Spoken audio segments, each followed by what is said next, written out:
Hello, and welcome to another episode of Coach Jon Runs His Cakehole, brought to you by the Sports Reclamation Project.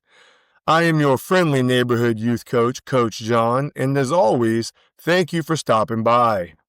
It's been a busy week here for me. I am proud to announce that I passed my mock lesson, I guess you would call it, and I'm now an associate trainer with the Positive Coaching Alliance. If you've not looked at the Positive Coaching Alliance and what they do, they're a great organization, a bunch of great resources there for parents and coaches. I found them about 5 or 6 years ago during a commercial watching a hockey game and was able to find out how to be involved. So I'm really excited to be part of that organization because they're aligned with what I believe in here at the Sports Reclamation Project. On a positive and personal note, my 5 to 7-year-old basketball team won their first game. Took us a couple weeks working out the hiccups, but as you know, wins and losses don't matter to me at that level as much as development. At this point in the season, 7 of my 13 players have found the bottom of the net. They've scored a basket, which is always a goal. Everybody scores during the season. Another goal I have is everybody touches the ball during the game. I like to give control of the offense to every player, and they're all comfortable bringing the ball up court and setting up what little offense we have for 5, 6, and 7-year-olds. So that is going well. I'm really proud of their development. 15 kids with 1 adult is challenging, but it's also very rewarding for me, and I love every minute of it. Now, for those shameless plugs. If you have not found and liked or followed us on Facebook or Instagram, please consider doing so. You can find us on Facebook at the Sports Reclamation Project and on Instagram at _Sports Reclamation Project. We also have our website, www.sportsreclamationproject.com. You can go there, look at our blog, look at some of our resources and some of my research about youth sports. You can also support and represent the Sports Reclamation Project by visiting the shop on www.sportsreclamationproject.com and purchasing merchandise or apparel. Once again, not a dime of that goes into my pocket. It all goes back into a scholarship fund we have to cover registration fees for underprivileged youth athletes. I would also be amiss if I did not mention TrueVictory.com. Founded by U.S. military veterans and first responders, True Victory is a sportswear and streetwear brand dedicated to building everyday champions on and off the field. Use promo code RECLAMATION for 15% off your purchase. That's www.truevictory.com. Now, without further ado, let's get into the week's topic. Youth sports coaching. There's a shortage. We know there's a youth sports coach shortage, especially volunteer coaches. I often joke and say it's amazing that there's a youth sports coach shortage with the amount of experts we have in the stands. But it is what it is. We have a shortage of youth sports coaches. And as you know, youth sports, especially on the recreational youth sports side, is a very interesting landscape when it comes to coaches. The majority of them are volunteers, a lot of times parent volunteers. And if you are involved with your child in youth sports, you will inevitably come across youth coaches with a broad range of skills and shortcomings.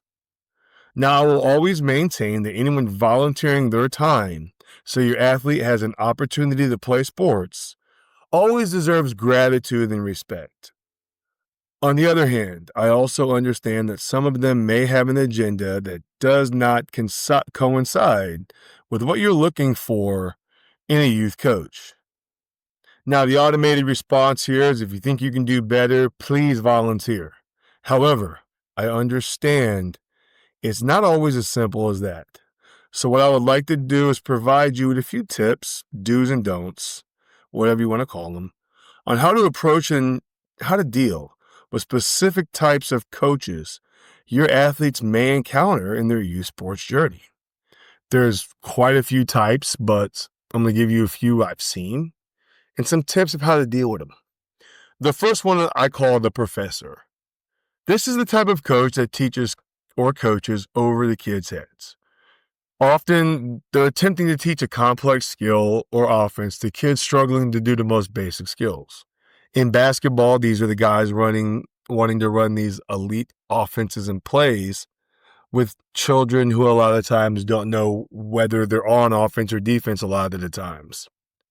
This is often due to inexperience, and this coach wants these players to run before they can walk.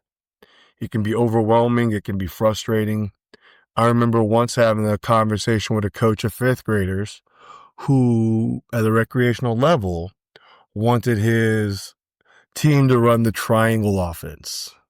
Familiar with basketball, the triangle offense is kind of complex, and it's not appropriate for the level of fifth graders, but he was wanting them to try and run it. That's an example of a professor style coach. What you can do as a parent to combat this while staying within the realms of respecting the coach and not overstepping is spend time working with your athlete outside of practice on the skills they lack. Make it fun. If they're frustrated, empathize with them that they're frustrated and try to help them understand what is being taught. Now, I understand this might be a lost cause, but do the best you can to help them understand what's being taught. What you don't want to do is disregard or encourage them to ignore or disregard what is being taught. These skills may be complex, they might be ineffective and pointless at this level, but they will not be later. So early exposure to something above their head, even if it's unclear, won't hurt them. Worst case scenario, they'll lock it up in their head and they'll unlock a core memory when the time comes if they stay involved in the game to where they can apply this. Best case scenario. The second type you're likely to run into, and we kind of talked about this the last couple weeks with daddy ball and defensive daddy ball, is the parent coach. I don't have exact numbers, but it'd be easy to say 99% of youth coaches are parents. But this type of parent coach, I guess you could call him daddy ball style, is a coach that focuses the whole team around their child, giving them the choice of position and every opportunity to be successful, sometimes in spite of the team's best interest. Now, I know you were saying I defended daddy ball and I talked about daddy ball, and like I said, it does exist, just not at the level I think it does. But this is the type of coach you'd run into. The parent coach in this case, their child will always be the center of the team, as well as likely the assistant coach's kids will also be at the forefront of this team. You can do what you can to avoid it, but it's inevitable you'll run across a parent coach. Use this as a teaching moment. It's what you should do here. Life is not always going to be fair. It's the truth. And the earlier athlete learns and understands that life will not always be fair, the better it will be. Encourage them to work on their skills, and like I say, be so good they can't ignore you. Now, there's a good chance this might not pay off during the season, but it will in the future when they're in a different environment. They'll have the skills and polish they need when they're in a better sports environment. What you don't want to do is victimize your athlete. Don't make them a victim. Society has enough victims. Yes, it's an unfair situation. Yes, it's not right. But telling your athlete this creates a victim mentality and excuses them from working on where they need to work to improve on their skills, because every athlete, from the beginner to the most elite, needs to sharpen some skill. They need to work on it. Victimizing them will often lead them to not focus on the weaknesses in their game, and eventually it'll just be a waste of a year of pouting that it's not fair, as opposed to getting better. You're not going to outrun them. They're there. It happens, but there's ways to get around them. Another one, and this one I'm really hard on, and I have almost zero tolerance for coaches like this with what we know now about athlete mental health and development, is the bully coach. Think of the coach who thinks it's their job to be a drill sergeant. This coach leads by intimidation, often yelling at, humiliating, and berating players, often publicly doing that, never satisfied with the best effort, and they often thrive off a culture of fear. I've been in those environments. One of the worst years of my athletic endeavors in high school was under this environment. And actually, it led me to not play baseball the following year because of it. Coaches like this often contribute to your athlete losing the love of the game and leading to that ugly 70% by age 13 attrition rate. It's not the only reason, but it's one of the biggest reasons is coach like this, the bully coach, the wannabe drill instructor, the failed athlete who's going to, I sometimes think those guys watch too many movies. Coach like that, they watched Hoosiers or Remember the Titans or the Junction Boys or any other movie where the coach comes in and feels that he has to be a tyrant to get the team in shape. And they hate him at first and then they end up winning because of him. I really think a lot of those coaches just watch too many of those movies, or they relate back to how it was when we were coached in the 80s and 90s, and they try to justify it by saying they turned out okay because they were coached that way. And my response is always, but it doesn't make it right. We also, as 80s and 90s kids, also grew up in an environment where our parents smoked cigarettes in the car and we rode in the back of pickup trucks. Doesn't make it right. We survived, but it doesn't make it right. What you want to do, though, with this coach is watch him closely. Make sure lines are not being crossed, verbally or physically, and address all issues and concerns with this coach privately and with a calm demeanor.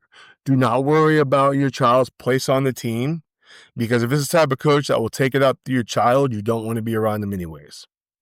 Coaches like this are like most bullies. They thrive off power and fear. So don't give them the power of being angry when you address them, but address them adult to adult. What you don't want to do is you don't want to ignore the signs of problematic behavior. I know a lot of parents, especially at the high school ranks, are afraid of speaking out because it might affect the athlete's playing time or status on the team. Your athlete's playing time is not worth their mental health and loss of enjoyment. If you see something, say something. If it's concerning, address it with the coach. If he blows you off, there's always somebody above that coach you can address it with, but make sure you have specific instances of bullying behavior. Pay attention. Lastly, we have the inexperienced coach. This coach, while often well-meaning, has no experience coaching and sometimes no experience playing the sport. Usually the most genuine of coaches, they're often overwhelmed and unprepared, and they lead to a very chaotic practice and team atmosphere.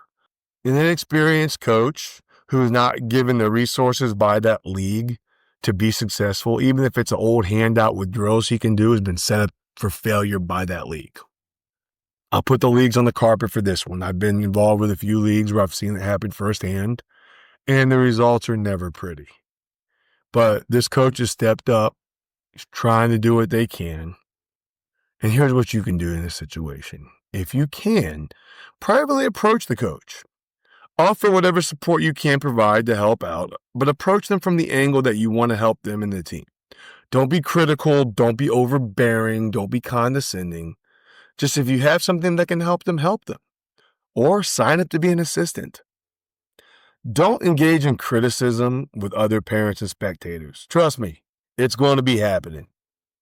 And most certainly do not try to undermine their authority by coaching from the bleachers. That is, and you'll always hear it being my number one pet peeve. You know what? I'm going to go off on a rabbit trail. You know why coaches don't like coaching from the bleachers besides the fact it creates confusion? Because during a game, most coaches want their athletes to think for themselves and react for themselves. And they can't do that and they can't process without being able to see it in their eyes. And to have mom or dad yelling specific directions at them from the bleachers, as much as they think it's helping, is actually hindering the athlete because they're not understanding how to be in the moment, make those decisions when they can't hear mommy and daddy. And it also just creates confusion for the athletes and chaos for the team.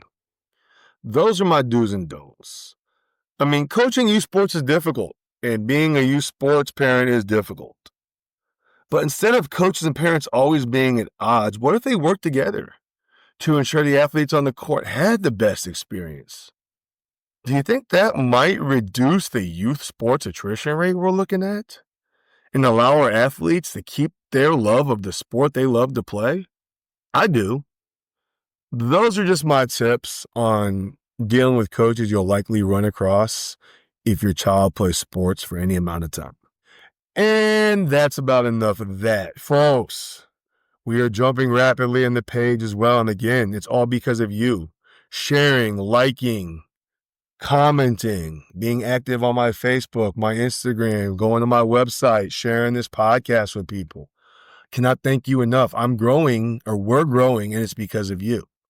So thank you so much for putting the word out. As always, I'll extend my offer. If you want to be on this show to debate me, to plug a book, to plug a team, to share a project, if there's something you want me to research and discuss, please reach out to me at _sports reclamation project on Instagram.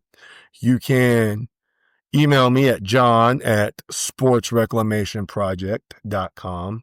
You can message me at Facebook at the Sports Reclamation Project. You can reach me. I'm willing to communicate, answer back, and have you on if you want to come on. Other than that, I hate to say that's it, that's all, but I hope you've had a ball.